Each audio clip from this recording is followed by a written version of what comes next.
Os and welcome back. It's time for some full contact karate and coffee, of course. We need both, no doubt about it. Yes, again, World Championships. We have to talk a little bit about them. But if you want to support the channel, bring up the thumbs and subscribe. And if you have a topic that you might think could be interesting to discuss, leave it in the comments and we can see what we can do about it. Not interested in some politic aspect, but yeah, you know the game. So, well, if we take the time a couple of weeks back and up to now, then we have 405 World Championship to discuss. Yeah, it's really interesting. I don't know if you have been following every World Championship. I haven't done that, but I have tried to get an overview, and for sure I have been diving into the World Championship, and that especially when we see the lineup and you hear the rumors that it's a strong lineup and you have some notable names and something like that. That is interesting, and we will attract attention, of course. Recently, I was watching the World Championship from the Royama group, and for me it was a little interesting because I haven't seen they been holding their World Championship by themselves since 2009. After 2009, they were together in the umbrella organization Kyokushin World Union, and up to now they haven't organized their own World Championship. This year World Championship was very strong. Royama together with IKO1, Matsui Group, and World Kumite organization.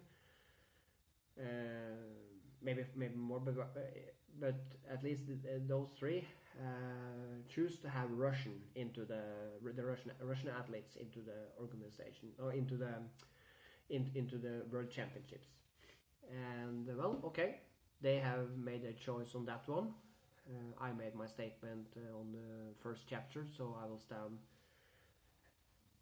steady on that one. But of course, we are discussing the sport perspective now. Bringing the Russian athletes in will of course increase the higher level, no doubt about it.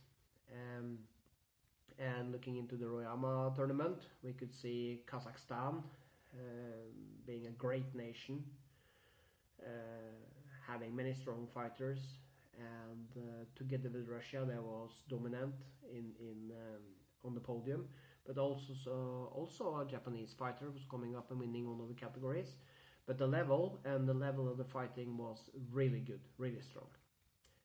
As I said, I was interested to see the tournament now because after so many years with being in the Kyokushin World Union tournament, it was interesting to see, because 2009 tournament, the last tournament up to now, and before this year, that was a very special tournament held in I think it was Hungary. The Royama group had a really strong tournament, world tournament. It was an open tournament for open for any organization that wanted to come, and it was working through the internet and promoting it good, and also sending out invites so everybody could see that everybody was welcome. Then that was the point of that about that time. Yeah. And it was a weight category tournament, and it was huge. I don't know if you remember this or if you know this, but this was a really great tournament. The categories was it was packed with many fighters, and it's very interesting to compare it with what we can see now. For example, if we take the women's category, maybe the light one, the lightest, it was minus 55 kilos. That was the lightest weight category in the Royama World Championship in 2009. Minus 55 kilos. And that category had more than 30 fighters. And that's quite good, you know. More than 30 fighters in the minus 55.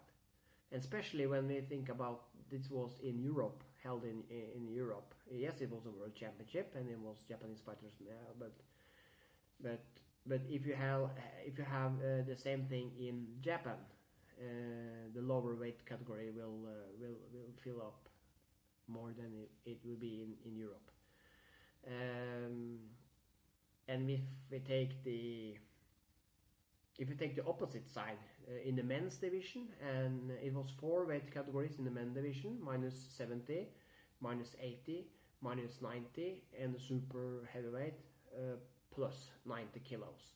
And the plus 90 kilos weight category had more than 60 fighters, 63 or 65 fighters, you know. And let it sink in. This was a world championship in weight categories with over 60 fighters.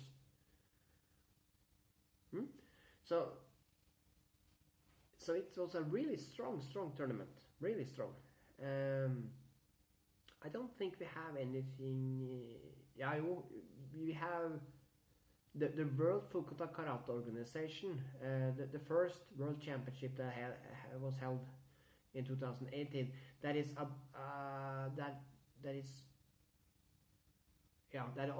about the same number of fighters in the categories. But then again, that is rooted in Japan, and it's the number of full contact practitioners in Japan are so high, so it's more easy to reach a higher number in Japan as well.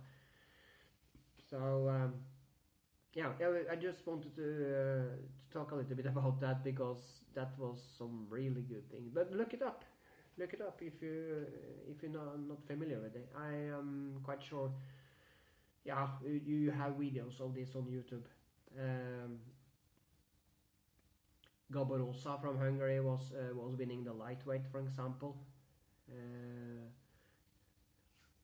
And in the women's division, you had Chenge was winning.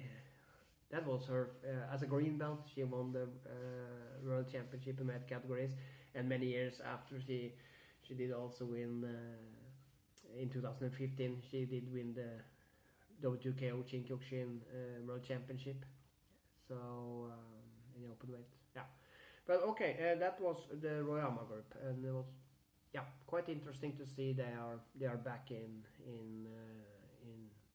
back on track, if I can say it like that. IKO 1, really strong tournament as well. Really strong tournament. Many fighters, strong nations, many notable names. All the criteria are just pushing in, and it was really strong.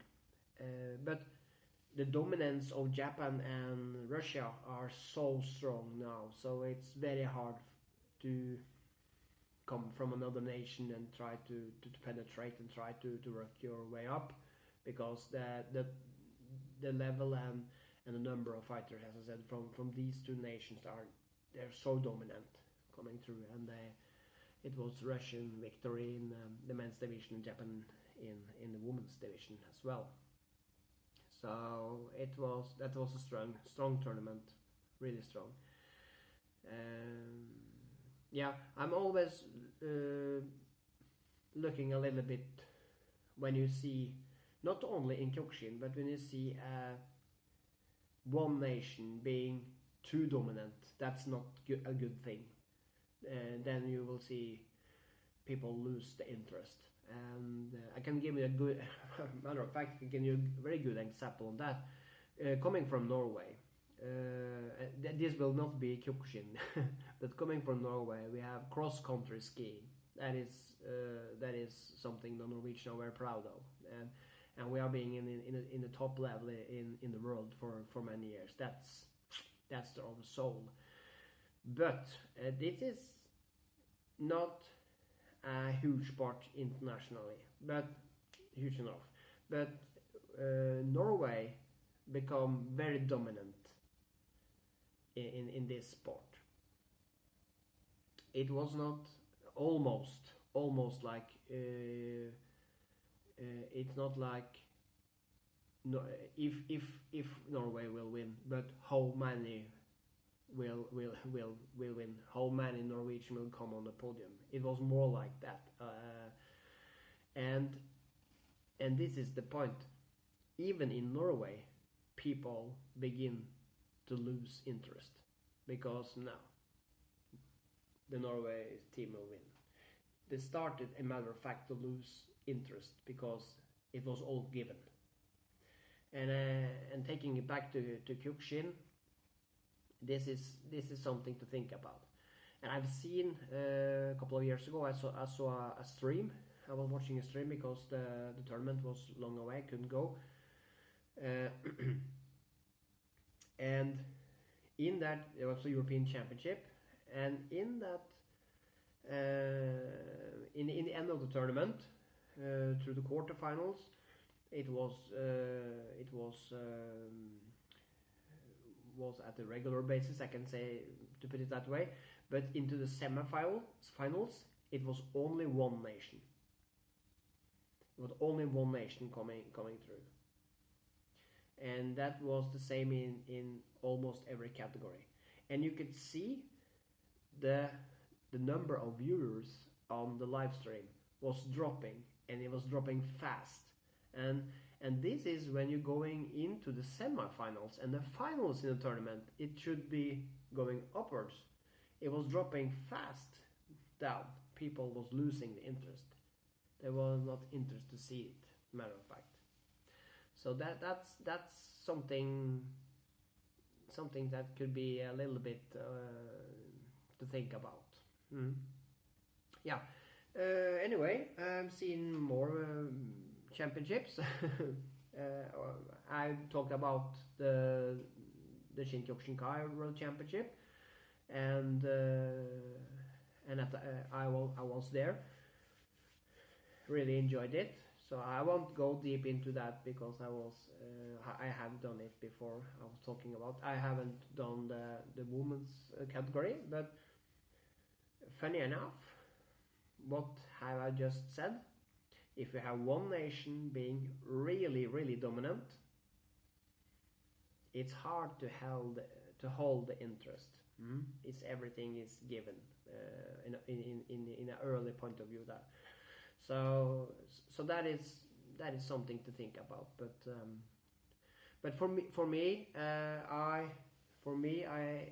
think the two most interesting and strongest tournaments was the two open weight with the Matsui IKO1 and WKO Shin-Kyokushinkai. Those two tournaments was the whole framework and everything held in Japan. It's open weight, and all the criteria I like to watch was there, like notable names and qualified fighters and everything. So I think those two will stick out from my point of view. Really many good fighters. So but in the summer we had also Kyokushin World Union holding their first open weight world tournament. I don't know if they are going to do it on a regular basis, or this was like a tryout and see how it went. Kyokushin World Union haven't been organizing open weight tournaments. They have been holding weight categories tournaments. Yeah, well, yeah, well, they have been. Maybe they have actually have one of the first Kyokushin World Union tournament held. I think that was called a Open European Championship held in Russia, where it was open weight, called European Championship, but I think the whole world could attend. But other than that, I don't think they have organized open weight tournaments. So it will be interesting to see if they're going to do that more. So yeah, the time will show. Time will show. So and as I said before, the Kyokushin World Union open weight tournament in summer. That was a little bit tricky one to predict how who will go to the top. In the women's division, it was easier. And a strong Swedish Steel was winning, but in the men's division, it was a little bit more tricky because some young fighter from Kazakhstan was coming up. So that was more tricky, but that made it also interesting, of course. And we had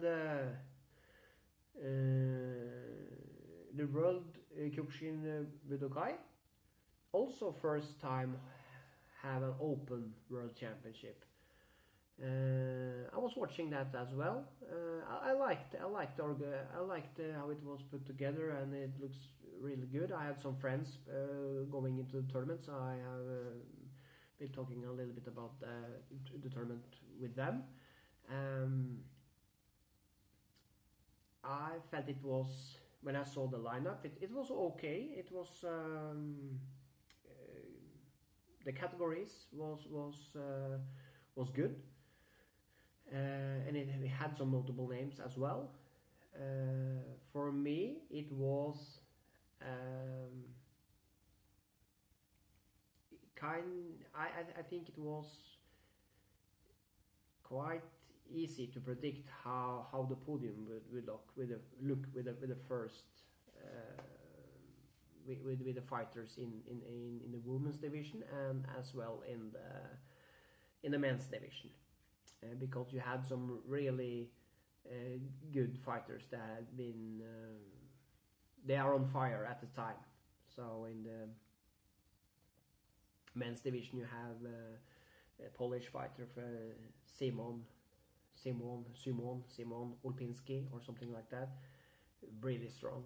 He's been through the whole year. He's at top now. Really good. And the Hungarian Shin-Kyokushin girls was going in the final.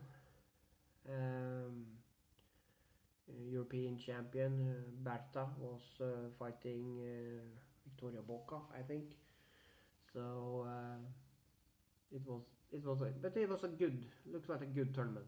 It was very nice. And I did also watch some of the Kyokushin World Federation, but it was many tatamis, and I didn't watch everything, but some of them, and some highlights coming to the reels and things like that. It also looked like this time it worked very good, having organized in Netherlands, quite central in Europe as well, and I think that was good, because I saw the support from many other organizations was quite large, and also you had fighters from the Royama group coming into that tournament, maybe instead of going to Kazakhstan. Could be more expensive going to Kazakhstan, it could be other things, I don't know, but that is a point to have to organize, if it's not in Japan, of course, but organize central in Europe, of course. Most of us are not pro, so we are not sponsored to go into the World Championships, or European Championships. So, but in in that tournament as well, it was not so hard to predict the winners in the different categories. You have some notable name, and it's a little gap down to the next level. So, but you never know. You never know. Before you know it, things turn around, and you have a new fighter coming up. So it's always interesting. Yeah. So probably we will see more and more fights are being chopped out of the live stream and given and produced out on social medias and something like that, and will be interesting to see. As I mentioned loosely before, I thought if someone will do a ranking this year, it'd be highly interesting to see how they will put this together, because it's so many world championship, and they are so different level in the world championships. Yeah, I'm really interesting to see how that will be put together if someone are doing a ranking. I have to be honest. I feel that some part of me want to try, but the realistic part of me say that no, that is almost impossible. So, but to wrap it up, I feel that the new tournaments coming in, a little comeback on the Royama World Championship, looks very strong, look good. It'll be interesting to see what's going on there. The open weight from Kyokushin World Union and World Kyokushin Budokai, the open weight tournaments coming up there, both of them also interesting to see how this will turn out. Is this something to they will keep on doing? Yeah, maybe. Yeah, well, I will follow and see. Very interesting.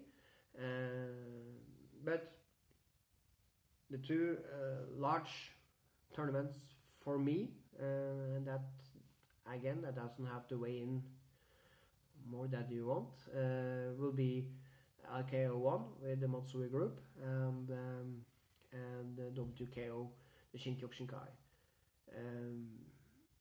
They were two really strong tournaments, and the level was so good, so many fighters on a high level. That was really good, and also a really good mix of new fighters coming up. So good, so very well prepared, and older fighters with all the experience and nothing like that, but also have been working to develop themselves, and that is really good when you've been in the game for so many years. You'll be able to change things, because it's easy to just do the same thing. Yeah, this was a success the last time, I will do it again. But we have to take small steps, and we have to develop. If not, we are falling behind. So yeah, this is I think this was more than enough. I just let my mouth run away. As you know, I like to talk about full contact karate. I like to share things like this, and yeah. And now I done that.